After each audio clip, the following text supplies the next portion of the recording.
anak presiden. Kan presiden yang memang nggak punya anak, yang punya anak adalah Pak Jokowi. Kan itu sebetulnya prinsipnya. Tidak mungkin soal private jet dari anak presiden Kaisang itu dirumuskan oleh KPK sebagai bukan gratifikasi. Dengan cara apa? Dengan cara mengubah definisi gratifikasi. Ditafsirkan bahwa gratifikasi itu adalah soal teknis.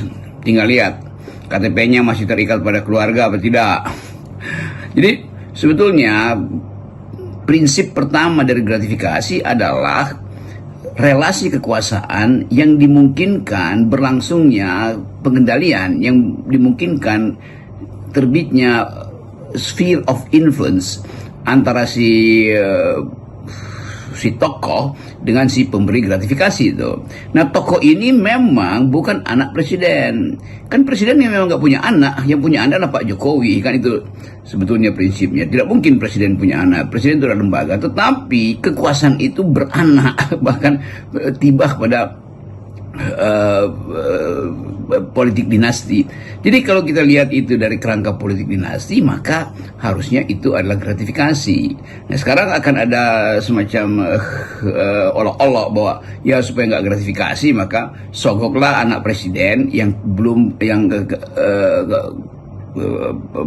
kartu keluarganya sudah terpisah. Jadi dia bukan lagi bagian dari keluarga. Jadi intinya bukan soal keluarga tapi soal sphere of influence. Selama seseorang ada dalam jabatan kekuasaan, apalagi jabatan tinggi presiden, tentu sphere of influence dia itu lebar sekali atau bahkan panjang sekali. Nah, orang yang paling dekat dengan sphere of influence itu adalah anak-anak presiden. Kan begitu cara membaca yang kita sebut politik gratifikasi. Tetapi memang kita menduga dari awal bahwa kasus ini juga akan diselewengkan oleh KPK sendiri karena risiko politik atau transaksi yang ada di belakang soal-soal private jet ini. Nah, kita sebetulnya bukan ingin ngeledek tagline-nya KPK, jujur, berani jujur. Apa namanya itu? Berani jujur itu hebat. Sekarang berani jujur itu dungu akhirnya kan. Jadi orang menganggap ya kalau kita mau jujur membaca apa yang disebut politik gratifikasi, mestinya itu dibaca di dalam sphere of influence dari kekuasaan, apa namanya, wilayah pengaruh kekuasaan. Kan itu intinya kan. Kan ini soal transaksi pengaruh, bukan transaksi pembuktian administratif bahwa seseorang tidak lagi ada di dalam keluarga dari presiden, maka dia itu bebas untuk bertransaksi dengan siapapun.